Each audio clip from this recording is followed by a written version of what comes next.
Well, good evening, everybody, and welcome to the Deliverance Project. I am your host, Anthony. If you have stumbled upon this podcast, we are right in the middle of Season 4 and Season 5.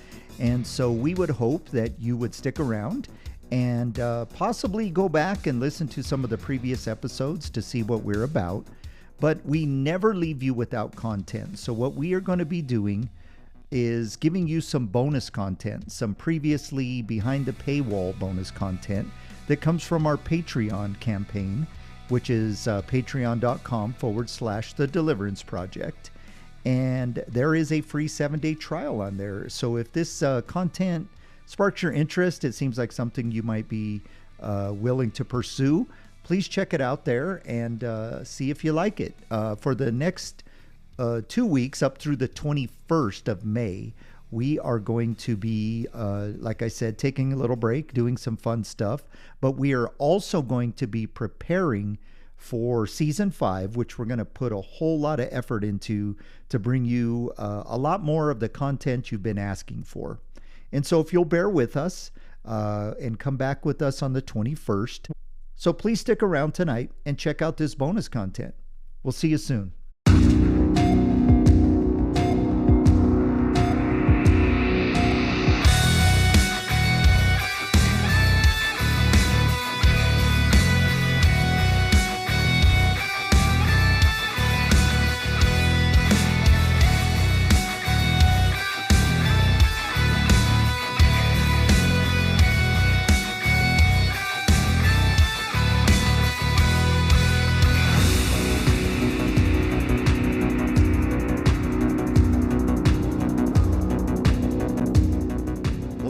Everybody, and welcome to the Deliverance Project, and we appreciate you joining us for this bonus episode.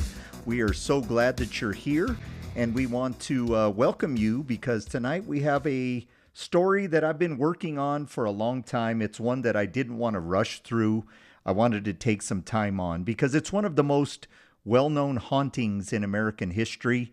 It's got a lot of details, and it's one that is very much widely accepted as true, but then, as usual, always has a lot of skepticism around it because it involves Ed and Lorraine Warren, who are always known to be very controversial when it comes to their methods and what people think about them. So tonight, we are going to cover the haunting of the Smurl family. Now, before we get to that, I just want to give you a couple of brief announcements. Just a reminder, we always want to thank you for being a Patreon customer. We highly appreciate it. Your contributions just help us to keep this podcast on the air. As we always say, we're not trying to grow this so huge that we can quit our full-time jobs and do this for a living. We just like to be able to keep it on the air to try to help as many people as we can. And so your contributions help us do that. Now, as we get into this season of our lives, we have to remind you of a couple of things. The book entitled The Return, which is the third book in the series known as the Struggle series, has been released. This is a series I wrote back in 2018 and started getting it published in 2019. I think book 2 came out in 2022. And now book 3 has just been released. And so if you're into kind of the Christian paranormal, kind of faith-based suspense thriller novels, it's basically a detective novel, a horror novel, and a Christian gospel message woven into one book. So if that's something that interests you, I would just humbly ask that you would go to Amazon or Barnes & Noble. You can get either digital, the paperback, or the hardcover. We will be shortly posting those on our website as well. And so once we do that, you'll be able to buy that book on thestruggleseries.com. So maybe if you're listening to this a couple of weeks from now, you might want to check it out there. As soon as our stock comes in, we'll start selling it there as well. Probably be about the same price, but we might be able to do something where we can work in a kind of a special message we write in the book before we mail it out to you, something personalized or something like that. We're figuring all that out right now. But please check that out. Also, always check us out at thestruggleseries.com to find out what's going on with all that we do with this podcast, The Deliverance Project, as well as the Struggle Series. The Struggle Series is simply an audiobook journey of the books in the Struggle Series, narrated by me. And so we would ask that if you are looking for an extra podcast, or maybe you're not a reader, but you like to listen to books, you can go and listen right now to all of the first three books that have been released, entitled The Struggle, The Sacrifice, and then The Return, which is just releasing through the publisher. And then we've actually started Saga 4, entitled The Cabal. And that saga is already underway. I think we're on chapter 4 by the time you listen to this. So we're well underway of that new project as well. So there's a lot of exciting stuff going on. And as usual, if you have a story of your own that you want to reach out to us here on the Deliverance Project, if you're somebody who feels you're struggling with spiritual warfare, or you're just depressed and you're not sure what it's about, please reach out to us at the Deliverance Project Podcast at gmail.com. Send us a message, an audio file, however you choose to reach out to us. We will definitely get back with you one way or the other. And if you feel it's something you want us to share on the air, we would be more than happy to do that. If not, we'll just help you behind the scenes, because that's what we're here for. Now, tonight's episode, again, as we jump into it, is one of the most famous hauntings that you will find in American folklore. It's the haunting of a family called the Smurls. And this story goes back to about the mid 1970s. So I'll give you a little bit of a background, but the really amplified version of this didn't come about until the early to mid 80s.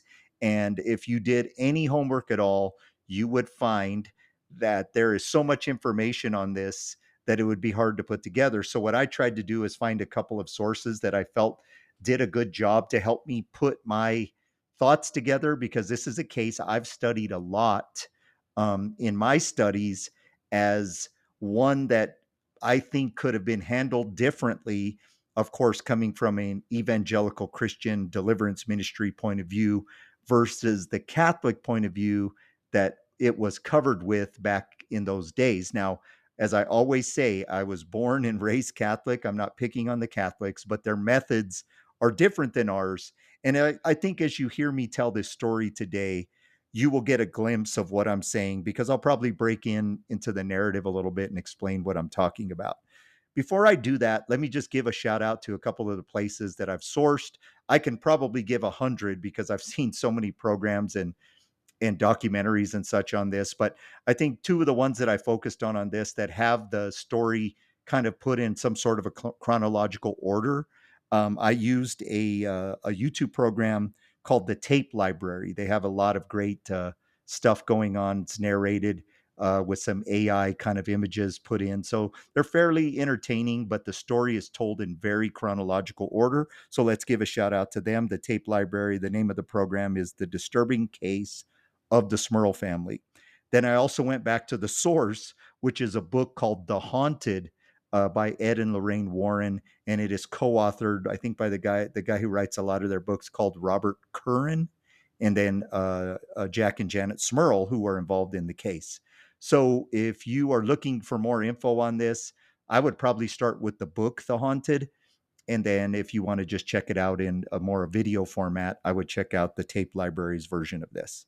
Now let's jump to this. So back in the mid 70s, this family known as Jack and Janet Smurl, they have a couple of older daughters, and they actually share a house with Jack's parents, John and Mary Smurl.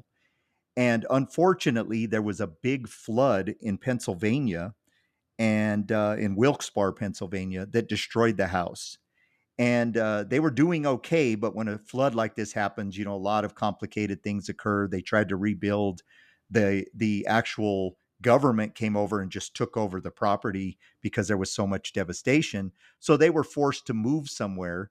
And of course, like most stories that we cover on a show like this, they found this amazing duplex house that was, probably priced a little too right, that had a big history of paranormal hauntings. But because they weren't from there, I don't really see where they did a whole lot of research on the house. It just seemed to fit their needs because John and Mary could have the left side of the duplex, and Jack and Janet and their kids could have the right side of the duplex. So it helped them to share the cost of the building. So John and Mary bought the house, and then Jack and Janet contributed to the mortgage, which made it affordable to everyone. Now, when you think about like a story like this, I always like to say that in most cases, these things start out very, very much subtle at first. So the family would definitely say later on that there were a lot of unexplained explained incidents that were going on in the house before they could really put two and two together. And I think a lot of times when we're watching a program like this or reading a book like this, we want to scream, get out of the house, or how could you not have known? But I think if you put yourself in somebody's shoes, the first time you hear knocking, you want it to be pipes in the wall, or you want it to be some sort of, house settling type of thing. You're not going to assume that the knocks in the wall are paranormal. And especially like if they come at the same time in the night, it's way easier to say, well, there must be something going on with the pipes or something in the house, the HVAC unit that kicks on every night at this time. That's why we hear this consistent knocking. It doesn't really take effect in your brain that this could be paranormal until a large series of events have occurred. And so if you're somebody who's never really experienced that and you're hearing a story like this, you want to, get on this family and say, what the heck were you thinking? Especially when I tell you kind of the first major thing that caught their attention that they ignored. You're going to want to say, what were you doing here? But the reality of it is we all probably would have done the same thing. So now let me explain this as we go forward. So, as Jack and Janet and their oldest daughters, Dawn and Kim, are sharing this duplex, they didn't have any idea that the previous tenants were rumored to have been involved in witchcraft. And so, what that means is this family moves into this house that all of the neighbors were fully aware of, because people who lived in this neighborhood before said that there was all kinds of crazy paranormal activity. And so it was one of those houses where even the kids in the neighborhood were afraid to go up to the house, like for Halloween. It was like that house on the block that every neighborhood seems to have that one house that's rumored. This was that house. Now, the first occurrence in about the mid 1970s, they were putting a new rug in the house. And so when they rolled up the other rug and put the new one down, they found that it became wet with like a large greasy stain on it. They would clean the rug, the new rug, but then it would reappear again several times. And they couldn't quite figure out, like, if, is this coming from the floor? Is somebody dropping something and not saying anything? But, they kind of just dismissed it and moved on. Now, because this duplex was priced just right, they of course had to do a lot of remodeling and kind of put a lot of elbow grease in it to get it up to par. So Jack and John would spend their off times remodeling the house. But things like replacing all the pipes in the house, but then all of a sudden leaks would spring, even though John was a very experienced welder and knew how to solder pipes. They would have leaks. Tools would go missing. So they'd be working on the house, turn around, a tool that they just set down would be gone, trying to frustrate them from the remodel. One night, after remodeling a bathroom the previous day, Jack and Janet went into the bathroom and found the brand new tub and brand new sink had been scratched beyond repair, and even large chunks of the porcelain had been ripped out. And so you can imagine, are they blaming the kids? Are they blaming each other? Did some tools fall in the tub? So, these are those moments where they're starting to put two and two together because these things are just odd, but nothing that would constitute like jumping immediately to the paranormal. Now, shortly after this, miscellaneous fires would just start. The TV, for example, they're watching TV, just starts on fire. Other appliances would start smoking and catch on fire. So again, you would think, well, these are electrical issues within the house. But then Jack's car started having electrical issues, which didn't make sense. Shortly after this, um, Dawn would come running into their room in the middle of the night saying she couldn't sleep in there. And she said there were people in her room, not just a person, but people. And so this is where they start, going, okay, we're seeing stuff too. We don't want to minimize Dawn. They try to put her to bed. And then, 1 or 2 nights later, here she is back in their room.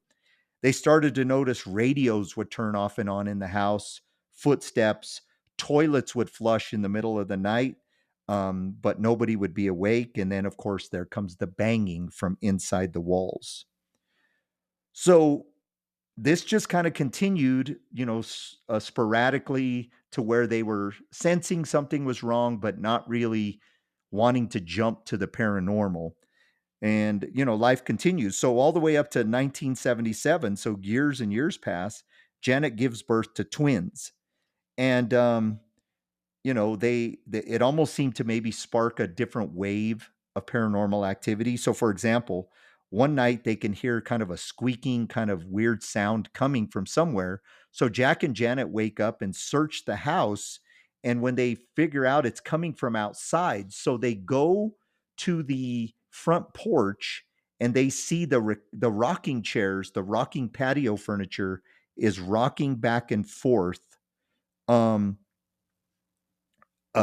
they kind of are looking, but nobody's around. And that the rocking was going on so long, it's not like somebody on the porch pushed the furniture and then took off. It had been going on long enough for them to wake up, search the house, figure out where it's coming from, and then, try to go find the source and then eventually find it. Minutes and minutes went by. Another night, Jack woke up feeling his shoulders being rubbed in an intimate manner, and it wasn't Janet.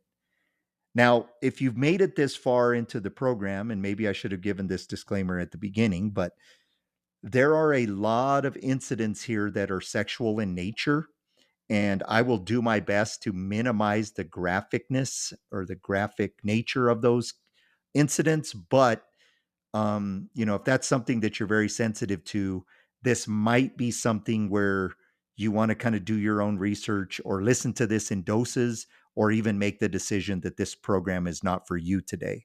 Because I have to tell the story truthfully, because what we do here on the Deliverance Project is try to make the paranormal understandable to the concept of demons and how they attack us. And so some of our listeners may have, and even have reported to us in the past, have experienced these types of things. So we don't shy away from that here, but we also don't want to make it graphic. So we're going to try to be somewhere in the middle. But if you're very sensitive to this stuff, you may want to take a pause, or maybe listen to it with somebody who can comfort you, and then be willing to shut it off if it gets too much. So let's jump back in. So Jack's shoulders are getting rubbed in an intimate manner, and it wasn't Janet. So he's now starting to say, was that a dream? All these pieces are starting to put together a bigger picture of paranormal, but they're still just trudging through life. Now, in 1983, they started smelling this very foul smell. So, of course, you're checking sewers, you're checking, what this could be. You're bringing your in-laws over from the other side. Can you smell this? And it would be sporadic. It would come and go. And for those of us who are aware of kind of the demonic side of things, know that one of the major indicators that a demonic presence could be around is the smell of like a sulfur type, sewer type smell. It's a very unique kind of stench that will almost like pierce your senses. It's so strong, kind of a mixture of vomit and death and sulfur. It's very foul, like if something crawled out of hell. And that's what they started to smell. Now, there wasn't a whole lot of activity going on in John and Mary's side. At first, it was mostly on Jack and Janet's side. But John and Mary did report that right about this same time that the smell came, they would hear Jack and Janet arguing, like knockdown, drag out, violent type fights. And one day, so this happened several times. One day, John got so upset at his son that he went over to confront him. Like he was going to go over there and snatch him up and, tell him, you can't be treating Janet this way. But when he went to the house, the family was all sitting in the living room just watching TV, calm as can be. And when John said, "Were you guys just arguing?" "No, we've been sitting here calm." So that's when John said, "We've been hearing this and it wasn't us." And so now it's starting to kind of merge both sides of the duplex. Now, there's an incident that kind of needs to be spoken of. So, kind of on a winter day, Janet was down in the laundry room in their house. And this is in Pittston, Pennsylvania. So, a small town, older house, so you're always kind of creeped out in that basement anyway. But she thought she could hear someone calling her name, maybe like a woman's voice. The problem was is she was the only one home, and because the washer was running, she wasn't sure. So she kind of turned around and didn't see anything, but as she continued with her laundry chores, she heard it again and then again and then again. So it continued to call her. And so she started backing up towards the stairs and it continued to call her almost maybe like in a sinister, kind of laughing sort of voice. So she screamed, "What do you want?" And it got quiet for a second and then it did it again. So, of course, she bolts up the stairs. And of course, now she has this thing in her mind that this is real because this isn't something like a banging noise or a TV catching on fire or something you could explain away as sleep paralysis, like Jack getting his shoulders rubbed or John and Mary hearing noises that they thought was Janet and Jack fighting, but maybe it was one of the neighbors.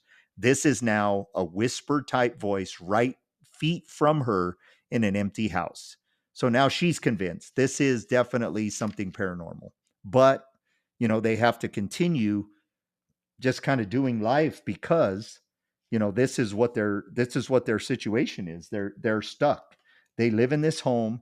This is where they, make their life and they don't really have a lot of options because um they don't really have a lot of options because the way they had to move from the flood, this is their affordable place to live. So they kind of just keep continuing, even though they know. So weeks after the incident in the basement, Janet was home alone again. This is where she, is now 100% convinced because she was ironing in the kitchen when she felt a cold air go like right through her. And some of you have had this paranormal experience where there's no AC on, there's nothing like that, and a cold breeze will just burst right through you. That is something to think of, because you're always trying to explain it. But that's also could be an indicator of something paranormal. Well, she decided to look up and see what this was about. And that's when she saw the shadow of a person. It was like in the shape of a person, but it was more smoke like. You couldn't see any features to it. So she stared at it and it stared at her. And then quickly it began to move towards her. So you can imagine that in your brain, how terrifying that would be.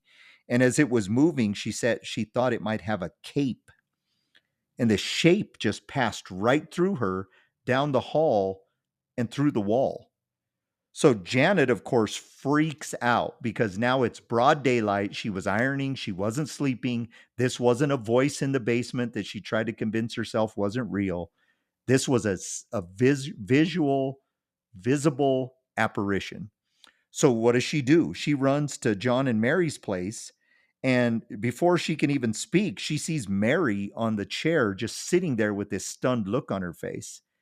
And she asks Mary, like, what are you okay? What's wrong? So she went from being terrified to seeing terror on Mary's face. And that's when Mary explained that she was just sitting in the chair and that she saw a shadow walk through the wall and then through her place. And so not only was now Janet convinced that what she saw was real, but since Mary also saw the same thing, they convinced each other that it was real because that's why Janet came running into the house.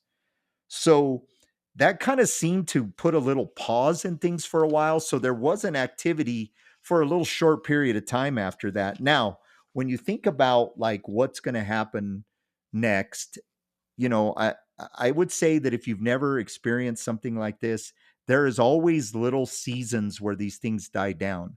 And I'm going to kind of pause here and talk about like the paranormal and the way it works a little bit. And maybe you're an old veteran at this and this is all going to sound familiar to you. But for those of you who may not have a lot of experience in this, these entities feed off of our energy. Uh, Remember, houses are not haunted, people are. Now, that doesn't mean demons can't be sitting in an empty house because they were summoned there and they're just kind of waiting for something to happen. One family could move in and they're in a good place. There's not a lot of negative emotions coming off of them. So the demons may not have enough fuel to manifest and may decide to move on at that point. But if a family comes in and they're kind of in turmoil, so maybe this family has some secrets, or at least they came in with turmoil from the horrible experience of getting their house flooded. There was probably tension, fighting, financial stress, things like that. Well, these demons probably saw this as a feeding frenzy. So there's always little gaps. So if people start praying and trying to get more positive, these things use the fuel that they use kind of diminishes, so their activity diminishes. But they'll sit around patiently, either trying to provoke more responses or even just wait till life gives you some more of the things that were causing you problems in the first place. So then they now have the energy to manifest. Because remember, if you go by the old parapsychological model, they go from infestation to oppression and then to possession. So they're in the infestation stage where they're trying to show themselves and get the family all riled up. And so if the family doesn't have enough fuel to take it into the oppression stage, it may wane for a little while before it comes back. And so this was probably one of those seasons. Now, Mary and John started to notice more activity on their side shortly after that experience where they're experiencing this thing that came running through Mary's house. Now, on a on one night, there was uh, on the Jack and Janet side, there was a 4-foot light fixture that was in the kitchen, hanging above the dining room table, and it just came out of the wall and struck little Shannon on the forehead. It kind of grazed her, so she wasn't severely injured. But when they investigated it, it appeared that somebody had literally ripped the fixture out of the ceiling. So it wasn't like it was a weakened, mount. It was ripped from the ceiling.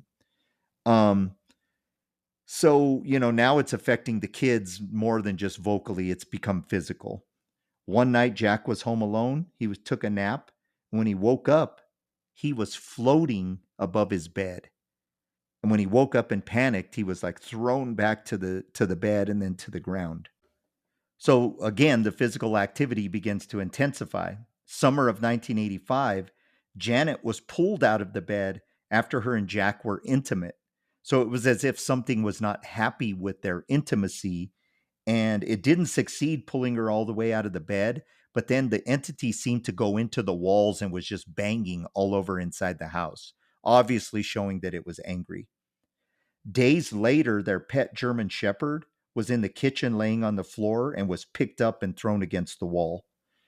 The kids began to hear sounds in their room, different sounds like wishing sounds, maybe like birds or something to that effect was waking them up. And that'll become important here in a little bit as I tell the story. One night, they all woke up to a loud crash. And when they woke up, Shannon, one of the young twins, was laying at the bottom of the stairs. So she had fallen or been thrown down the stairs and said she had no idea how she got there. So again, if you're a skeptic, you can say, well, she was sleepwalking and fell down the stairs. But when you start putting this all together, it's kind of hard, for the skeptics to come up with excuses or explanations for all of this. And again, we'll kind of cover that towards the end. Now, Janet saw the smoke in her room.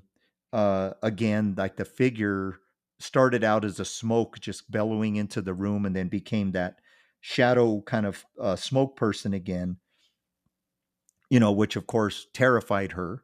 Tries to wake up Jack, but he can't, he can't wake up because this thing started to be able to put everybody into what's called a psychic sleep.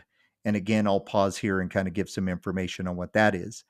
So there's a phenomenon that I have actually experienced doing Deliverance where one of the team members will seem like they're paralyzed. And so if a demon in the person is talking and somebody's trying to intervene, sometimes I've seen it to where it'll literally kind of paralyze the person where they're frozen. Some people will say that if you're asleep, you can't wake up. So the craziest paranormal things are going on, and one person didn't hear a thing, even though the commotion was so loud it could have woken up neighbors. And so that's kind of a phenomenon that they were experiencing. Um, so one person could be asleep. It almost seemed like it would either paralyze one or two people so that it could isolate somebody else in that moment. So as that activity increased again, like I said, Mary and John started to notice that the activity on their side was increasing as well. One night when Mary was alone, her mattress levitated while she was sleeping and then dropped her back to the bed and onto the floor. So not just her body, but her whole mattress, similar to what had happened to Jack on the other side of the duplex. They were eventually able to call two priests to come and bless the house. And they said this would calm the activity down for a while, but then it would come back and usually come back with a force. So Janet was, of course, doing all the homework she could. She eventually found like a parapsychologist professor, but he said, I can't really help you with this spiritual stuff. I could come and do, all the gadgets and stuff, but that isn't going to help you. So let me give you to these people. And of course, enter stage left, Ed and Lorraine Warren, who were very skeptical at the time because this was coming off of the haunting known as the Amityville Horror. And so during this time, all the skeptics were out in full force, just as well as the believers. So they were this very controversial couple, but the Smurls reached out to them. So when they finally were able to make it over, they all sat at a table. And, Jack Smurl would say that he believed Ed because this was sort of an interrogation. He was beating him up. Like, are you into Ouija boards? Are you a Satanist?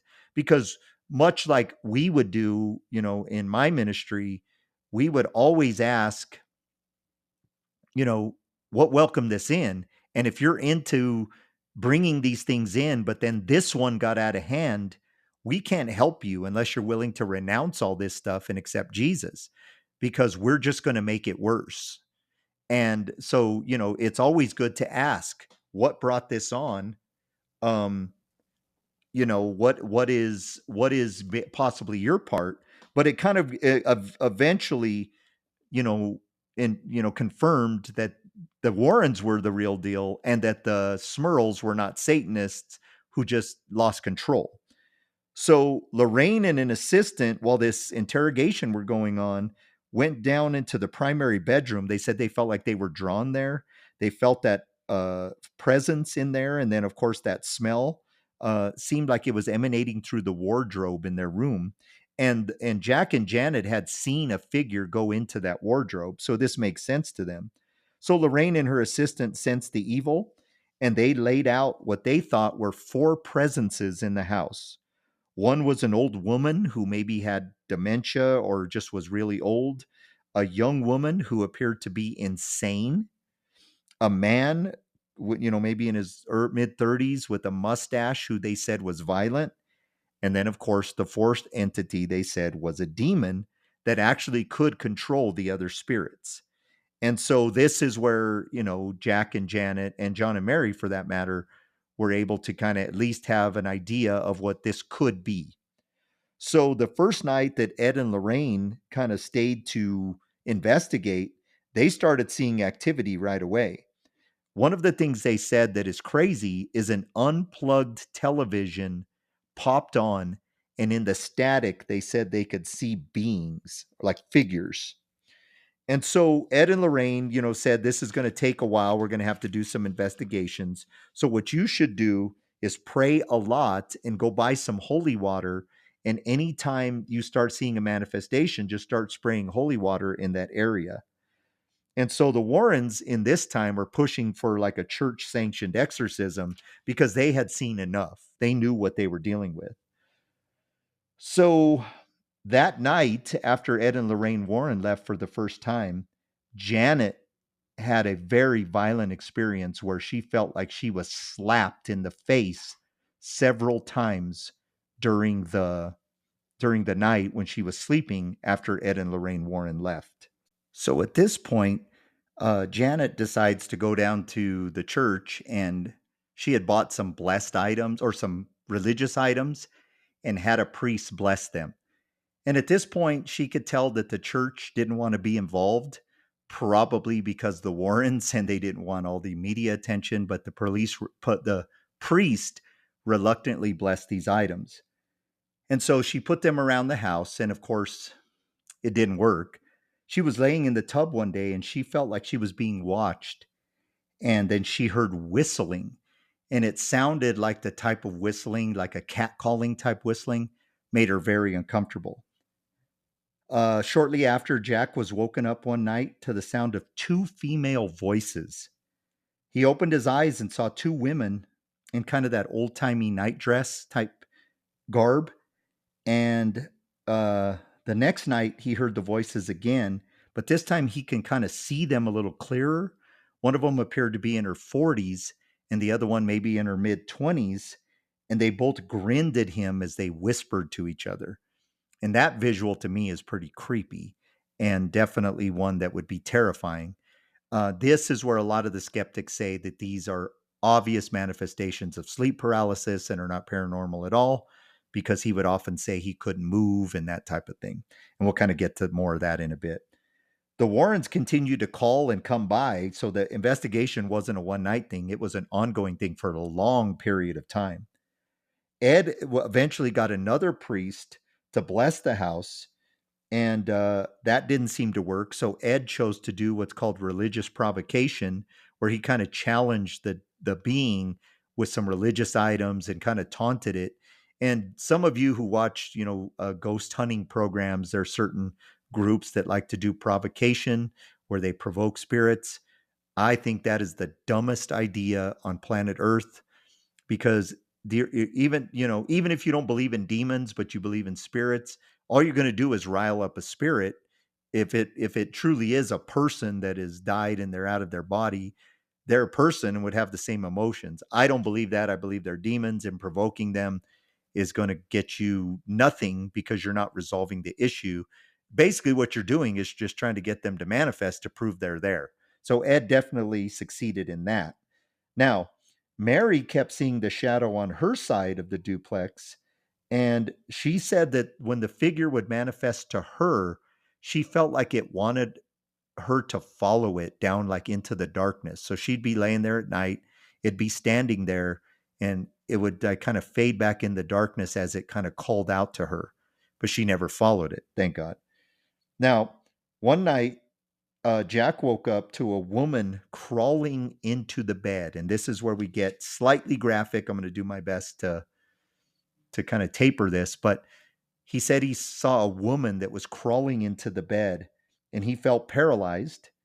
And this woman, who kind of had an old woman's face, but she had the body of a young woman, but the body was covered in scales. And if you've ever read any of my stuff, the demons that I see are covered in scales. And some of them have like matted patches of hair.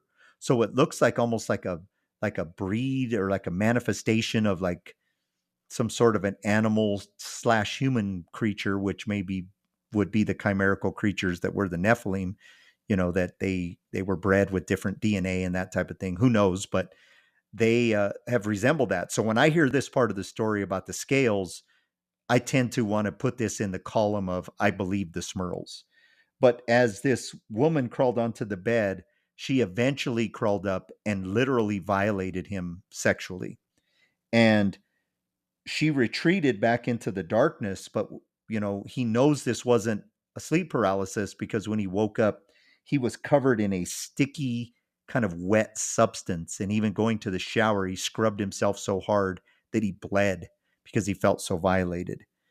um the crazy part of this part of the story is the next morning when they were sitting at the kitchen table, Dawn reported a nightmare, and said that she saw a woman violate Jack in the middle of the night in her dream. So this happened to Jack, and at the same time, their oldest daughter is having a dream about the very incident. So at this point, it's a done deal. There's paranormal activity here, no doubt. It's now physical. Our lives are in danger. Blah blah blah blah blah. So Janet starts calling the diocese again and begging them for an exorcism. Now, shortly after that, Janet reports being abused sexually by an unseen force, and that's when the violations would start coming out towards her. So this is very much sounding incubus and succubus type demons or demon that is working on this family, because a lot of these physical attacks are sexual. So one of the Warrens' assistants, as they're trying to push the diocese, is catches a recording of banging in the walls and then a pig or pigs squealing. And so they report that back to the Warrens. And so the Warrens make a decision that if the Catholic Church won't sanction an exorcism, they're going to bring in kind of an independent Catholic priest that kind of works on his own. And some of you who are in the paranormal field will know the name of Father Robert McKenna. He's somebody that is known for kind of doing exorcisms outside of the Catholic Church. And he came and did an exorcism. But the night before that, Jack was visited by the two women in his sleep, plus a woman, so they woke him up. And then these two women plus a man. And the man told Jack, "You're going to pay for this," multiple times, as the women just grinned and whispered to each other. And then they faded into the darkness. So by this time, everyone in the house is ill. They all have these mysterious illnesses. They can't get healthy. Even Ed couldn't attend the first exorcism with Father McKenna because he was too ill to come. Karen, one of the twins, got very ill after the first exorcism. So it's now attacking them in their physical health. And although most of the attacks were sexual in nature, it became physical. And then even probably the most disturbing is their daughter Dawn was eventually assaulted sexually in the shower by this entity. So at this point, they're helpless. They are doing anything they can to get whatever help they can. The family also started experiencing bites all over them on both sides of the duplex. So they'd have what appeared to be bite marks on their skin. One night, Janet was in the tub relaxing, and a 3-foot tall creature manifested in the bathroom, and it seemed to be covered in that same sticky substance that the being that assaulted Jack was covered in. So she didn't allow it to do anything. She jumped out of the tub and ran out of there. So they decided shortly after this, like, we got to get out of the house. So they decided to go on a camping trip. And at about 9:15 p.m., Jack was stoking the fire, and he kind of notices the dog focused on something. So he looks into the trees, and he sees a young girl in the bushes staring back at him. She was wearing one of those old-fashioned, old-timey night dresses, and they realized it followed them. He even went over to the trees and looked for it, and although it disappeared, it kind of flickered and manifested again right in front of him. So he knew, yes, this is real and they can't follow us. Now, this is the crazy part upon crazy parts. So as they were camping, all the neighbors knew what was going on, and they knew that the Smurls had left. And that night, they could hear horrific screaming coming from inside the house, even though they knew there was nobody there. And what's crazy is on other trips where the family was out of the house, so this is going on for a long period of time, like a decade. And the neighbors claimed they could hear noises like flocks of birds in the house when the family wasn't home, similar to the noises that the girls could hear in their rooms. So one neighbor, when he heard this, the screaming in the house, he tried to call, and a young girl answered, kind of laughed and hung up on him. and they knew nobody was home. So when the Smurls returned, the attacks just amplified. It almost was like angry at them for trying to leave to go camping. So it not only followed them, but then it punished them for leaving. They all started experiencing the levitation where they'd be asleep. All of the family, all six of them, would experience levitating on their side of the duplex. Now, Jack, his bosses and some of his coworkers have backed his story, even though the skeptics like to pick on this one a lot, because they started to see manifestations of this demonic entity at Jack's work. Weird things would happen. The smell would come, paranormal activity. So they were confident that this thing was following Jack to work. So one day, Janet was, taking a nap. She felt hands touching her intimately, but then it reached up around her neck and began to choke her. And not just a little bit, choke her to the verge of unconsciousness. Their German Shepherd dog actually tried to intervene, but Janet would say that as she watched the dog try to attack the unseen force, the dog just went right through it. So there was nothing there, yet she could feel the hands around her neck choking her, and she survived that. So that very next day was the date of the second exorcism that was scheduled, but of course that didn't work. So the family and probably the Warrens, although, depending on the stories told, the family decided this on their own. I'm quite sure the Warrens, were helping them make their decisions, but the family said, we need to try to get the media involved. So what they did is they told a TV crew, but they remained anonymous, because what their hopes were is that if we can put this in the media, the church that won't come and help us will recognize the story, even though nobody would know who we were. Um, but the demon didn't like this, because on the way to the studio, the Jack and Janet said that something tried to literally push their car off the road. Um, and after that, the attacks not only continued, but they increased. One night, Jack woke up and saw a demon. He woke up Janet by screaming, which was the first time he was kind of able to help her break the paralysis, which he feels made the demon scurry. He saw this beast one night while he was going to the bathroom.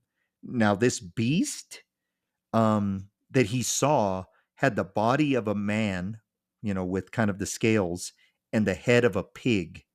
And so you can imagine the red eyes, the pig face, the body of a man, terrifying, right? Well, he saw it again while he was going to the bathroom in the middle of the night, except this time the beast chased him and cornered him. So when he winced and curled up in the corner, he turned around and the beast was gone. Now, some of us who have done this a long time have also kind of heard of the phenomenon that when somebody becomes possessed, sometimes they'll be chased by the demon. It's unclear as to whether, Jack was possessed at this time. Was one of them possessed before? We'll kind of cover some speculation about that in a second. But if Jack was ever possessed, if he wasn't possessed, this would be the time where it did happen. Maybe, maybe not.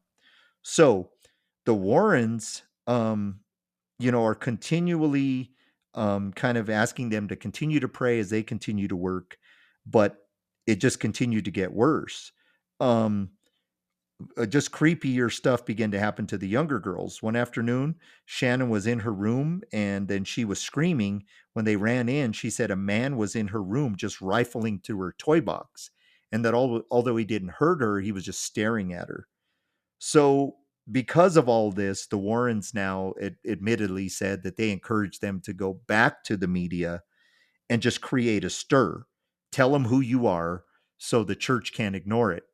Well, I'm not sure, if that was a good idea or a bad idea, but when they did, it definitely caused a stir, because now, you know, people are going to notice. But that night, before they went to do their interview with this reporter, Jack was assaulted again in his bed. And by assaulted, you know what I mean. I almost get uncomfortable repeating it. You know what I'm saying? So the Smurls told their story to a reporter named Sandy Underwood. And I'm giving you these names because if you want to do your own research, I'm giving you as much detail as possible here. So That caused a huge worldwide media frenzy. So the media and people, just individual people, started showing up at their house. People were climbing trees and trying to stare into the house at night while the kids were sleeping. Police even had to close the street because there was so much going on. It was affecting the neighbors. Even a group of witches came by and asked for permission to perform rituals. So the witches, this is where I laugh at the skeptics, because the witches were aware that this has to be a place where there's a portal open. We want to come and do some of our rituals. We don't really care about the family, but we can go tap into some of this power. That's more telling to me than what any skeptic could find by trying to dispute the issues. If the witches know that there's a portal open, there's a portal open. Now, they were able to get a hold of a psychic named Betty Ann Moore. She came to visit, and check this out. She identified 3 spirits and a demon, but she was able to fill in a little more of the gaps of what Lorraine and her assistant found. So she said there was a senile old woman there named Abigail, and Abigail was actually what she deemed harmless. She also located a man that she named Patrick. And guess what? Patrick was a large man with a mustache. And she said he would actually beat his wife, Elizabeth. And one night came home and caught Elizabeth with another man, and he choked her to death and killed the man. So he was a kind of a rage murderer type guy. And she said that Patrick did not want to cross over because he knew he would face the punishment for what he did. That's why he wanted to stay here. Now, the third spirit they identified was a violent, insane woman. So I don't know if Lorraine talked to this psychic or the psychic somehow had heard the story from the first report. It's hard to tell, but she seemed to know about these spirits, the same spirits that Elaine and her assistant did, just in more detail. Now, this insane spirit woman, she said, was working with the demon, and she was also kind of capable of provoking Patrick to anger, so kind of doing her bidding. Now, soon the neighbors who were upset that all this media was involved were kind of forced to either be angrier or understand or both, because many of the neighbors starting to report manifestations at their houses. Similar things, screaming in the houses, knocking on the doors, knocking on the walls, that type of thing. So now everybody knows this is a haunted location for sure, probably because this huge portal's open. So, of course, all the skeptics get involved, and people who do not believe in this stuff, they are easily, become skeptics, not out of malice, but because if they don't believe it, their first thing is to try to find the logical explanations. And so, because there was rumors of a book deal that was working and that the Warrens were involved, and the Warrens like to come in and embellish stories and then get book deals, people started to say, well, of course they're making this up.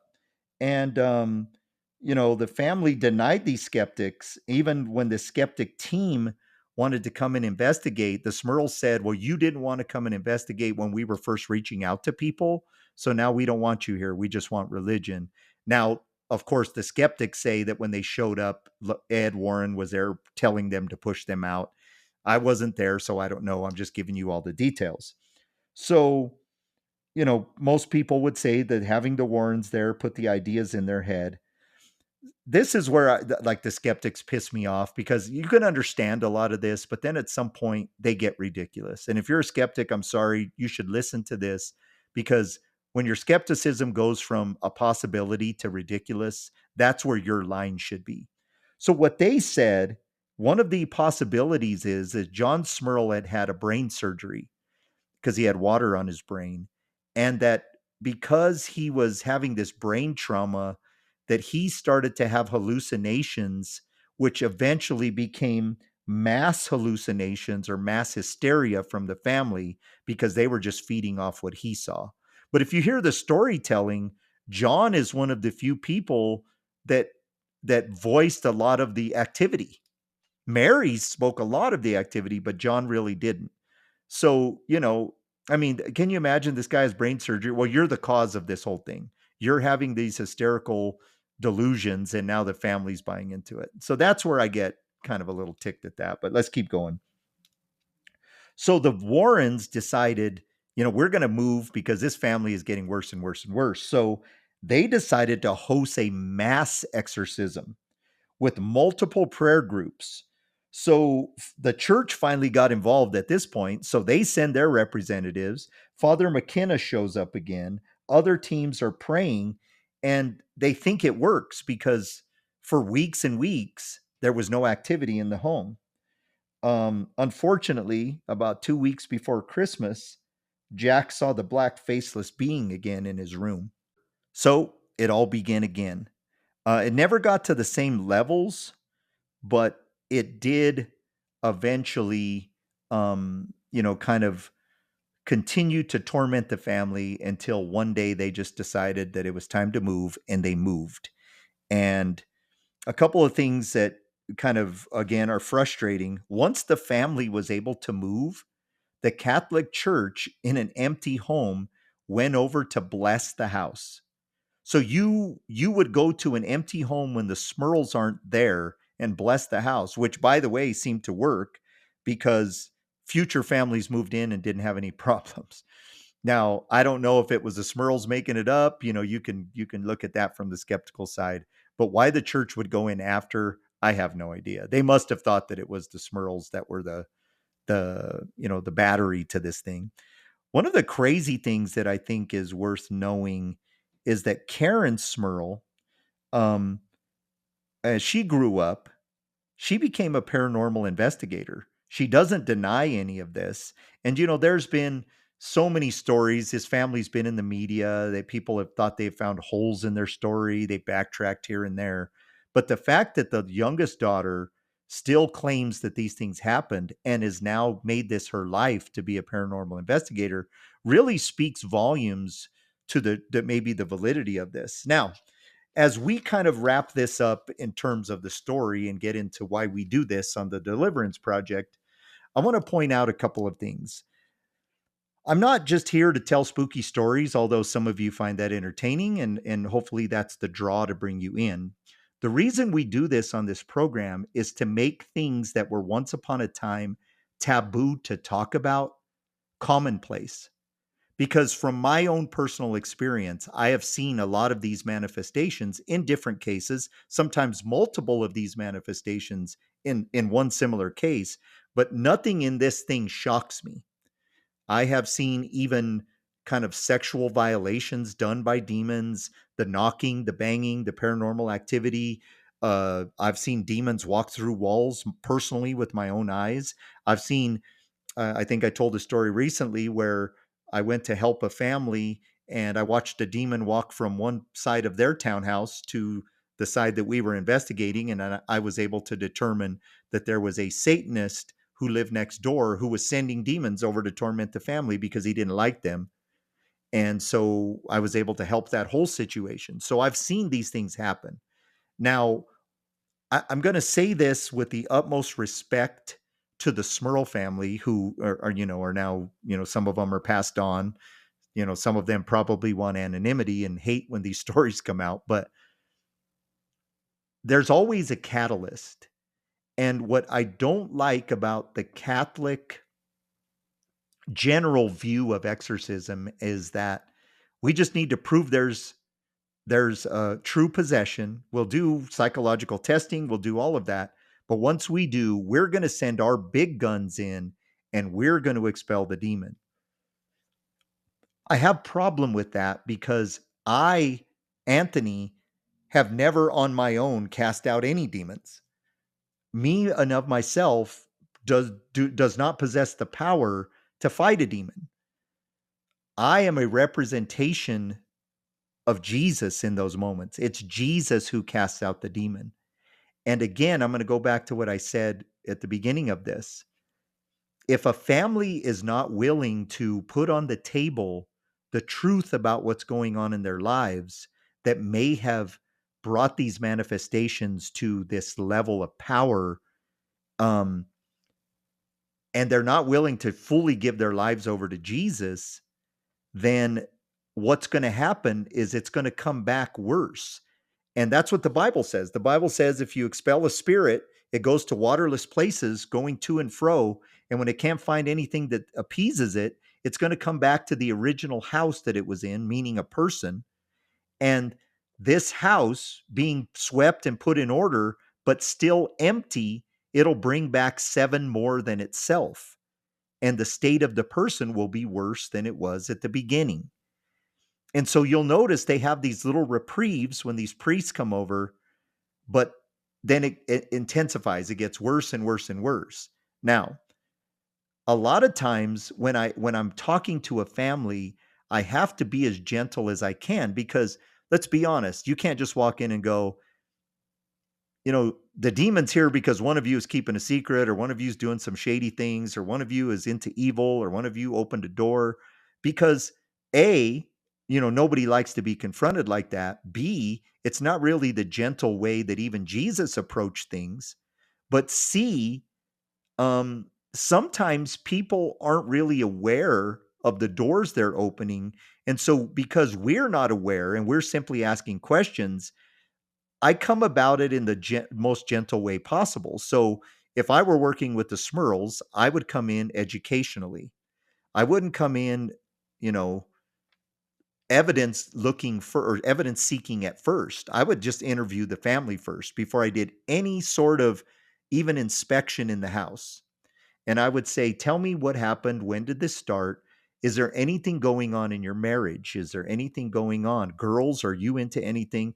And if you are, I don't care. I'm not here to judge you. We're not going to put this on the streets for everybody to hear. But we need to be honest here as a family because if this demon is manifesting in your house, it is going to use secrecy and it's going to use shame and guilt. So the family has to make a universal decision that involves two facets. Number one, are you willing to be truthful with each other without judgment? So, parents, you may have to suspend your normal reaction to some behaviors for the love of your family. And B, are you all willing to give your lives fully to Jesus? I'm not saying these Catholic people weren't believers. I'm not saying they weren't, committed. Didn't do a lot of homework about if they were regular church attenders or not, but that could mean something and that could mean nothing. Their lives were in shambles. My belief in this moment is, even now as I hear the story, is there was probably one or two of the family members that was keeping a secret. Now, if I had to suspect just based off of my previous experience and nothing else, Jack seemed to be the one that was the focal point. And if you read the book The Haunted, there is a tale that I left out about a violent sexual attack on Jack that it'll terrify you as well as disturb you. And we'll just leave it at that. So he seemed to be the target. Now, was he the target because he was the man of the house? People can argue that, but Janet also experienced some things. But I would say that, that would have been a good time to just say, let's put it all out on the table. Now, I know some of you would probably ask me, how often does that work? And I would say, well, what normally happens is people get semi-honest. Then when you start trying to pray a demon out of somebody or, you know, what would be considered an exorcism according to this terminology, when you start to pray deliverance, you'll find that one person may have the entity or the entity may be attempting to attack everybody or combinations of that because there could be several entities. You will usually see things manifest and you will and sometimes hear demons start exposing the secrets, like to shame people, because you would think that a demon wouldn't want the secret revealed because then it might take the power away. But that's usually not true. You can imagine if you're keeping a secret right now, in the long run, having it exposed might be beneficial. But in the short term, all hope leaves your body. When your secrets are revealed, you just want to die. And so the demon would use that energy big time. So it'll shame you. It'll put your stuff out there. It's put my stuff out there as the deliverance minister, let alone the family who's intentionally or we'll say unintentionally welcomed this in. And so that would have been where I started with the family. And so if I started praying with the family and say, well, we're not sure this is resolved, because even if the demon was prayed away today, when it comes back to check on you guys, if you're still holding secrets, blah, blah, blah, blah, blah, and the family will say, thank you, it feels so much better in here. And then when they call you 2 weeks later and it's worse, that's usually when a family member will come and say, okay, I have to be honest with you. I've seen that several times. I mean, dozens of times, where the secrets kind of get revealed. Now, am I saying that the only reason a demon will come is because they're secrets? No, I'm not trying to shame anybody, but I'm saying they're coming through open doors: regret, unforgiveness, shame, guilt, depression, anxiety, um, you know, doubt in your faith in God, sexual improprieties, things like that are open doors. And you can imagine, let's take, for example, sexual impropriety. If somebody's holding a sexual secret, something deviant or something adulterous, they just want the demon gone. They don't want that secret told. So I have had to sit with families where a husband or a spouse confessed adultery. And that's a very delicate thing, because if one of them confesses it, the other person may want to leave. Isn't that what you would want to do? Except now the demon's plan to destroy this family just got amplified. But if the person doesn't tell the secret, then it's going to amplify. So it's kind of like we have to put our foot down. We have to agree to love on each other. Let's get the demon out of here first, and then we'll work on the marriage type thing. Let's not put the demon on hold and try to do some marriage counseling, because the demon's just laughing at that. It's going to say, oh no, I got him on the ropes now. But you can imagine if a kid has a secret of something they did. Um, I helped a family one time, for example, where the family had experienced a horrific fire that the fire department couldn't find the cause of, which they're usually very good at. But during one of these deliverance ministry sessions, one of the children confessed that he's the one that burned the house down on purpose. And it was several years later, the family was able to forgive him. He was able to forgive himself. But you can imagine, if somebody would have died, how bad could that have gotten? And I would have probably had to report that. So, like, it's a very tricky situation, which demons like to put us in. And so I say all that to say the Smurls, in my estimation, had something hidden that never really got exposed through all of these investigations, media reports. Nobody took the time to say, did any of you invite this in beyond Ed interrogating him at first? Interrogation may not have been the best thing. And maybe he wasn't that hard and Jack just felt guilty and considered it interrogation and lied. I don't know. But I can say this family was touched by an evil force in their house.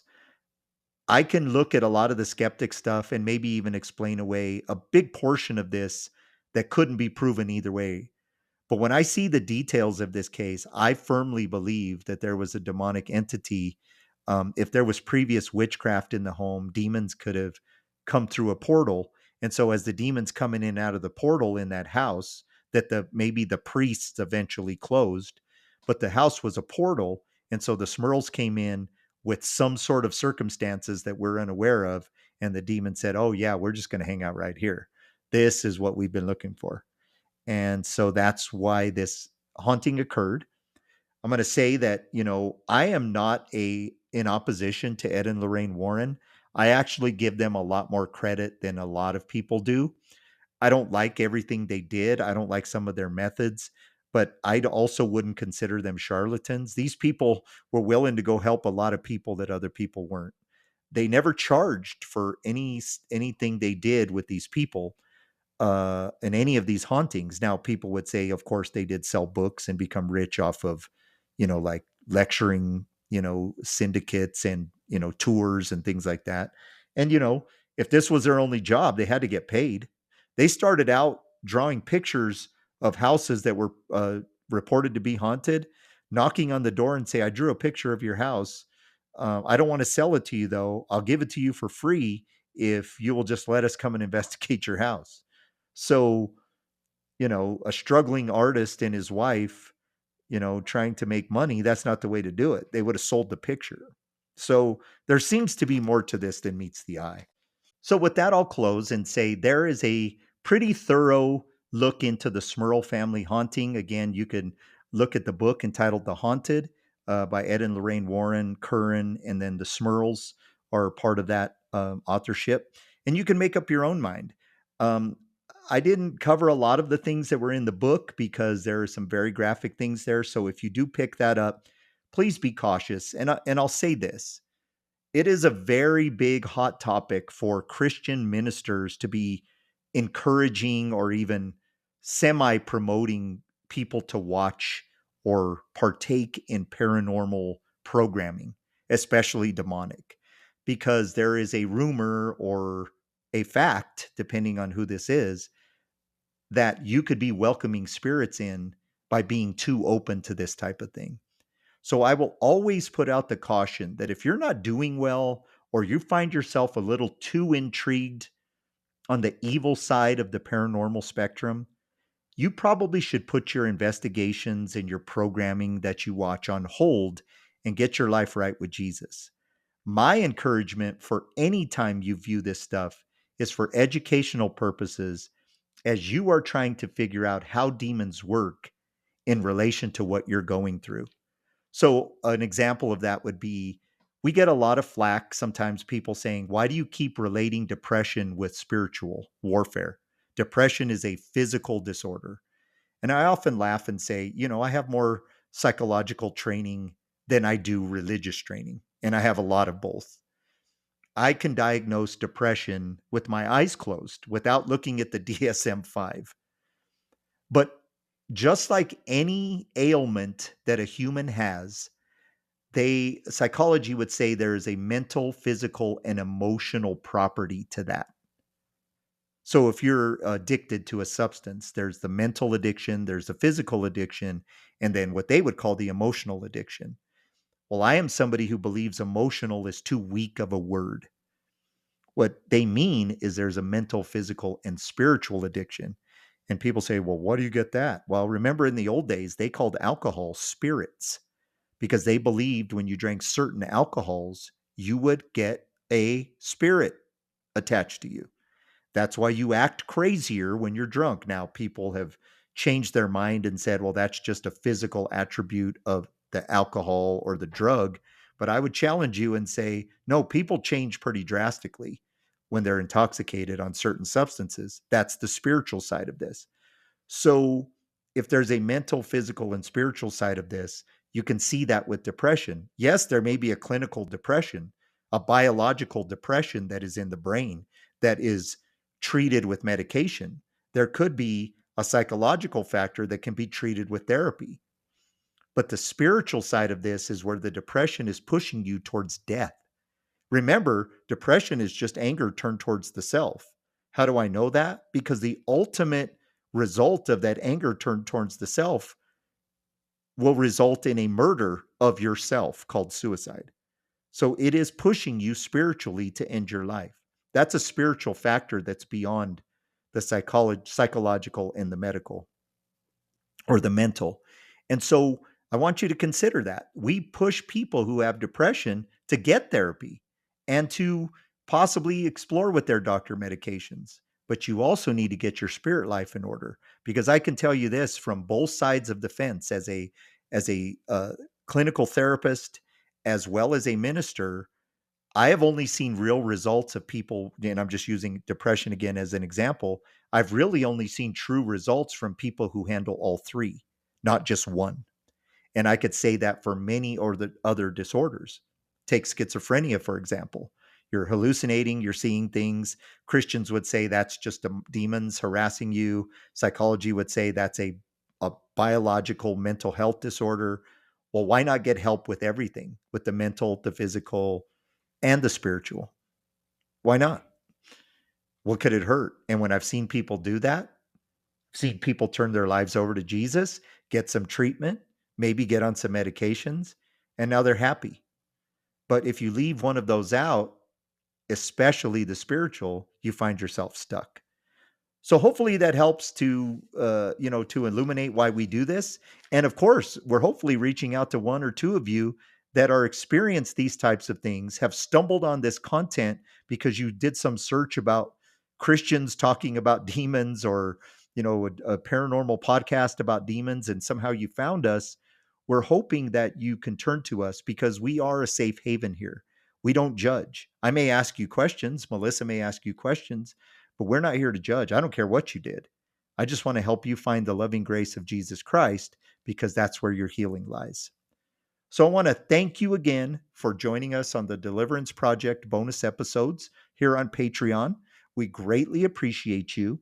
And I just want to remind you that we are here if you need us. But more importantly, don't be afraid to write anonymously. We have a lot of people that do that. If you're afraid we're going to put your information out there, or you can't trust us, write us an anonymous letter. Let us help you that way. We'll always reach back out to you. One of us will, even if you just call for a basic question. We have never not responded to an email. Even if the response was quit trying to jerk our chain, we're going to respond to everybody. That's the Deliverance Project Podcast at gmail.com. So thanks again for joining us, and may God bless you and bring you peace. Good night.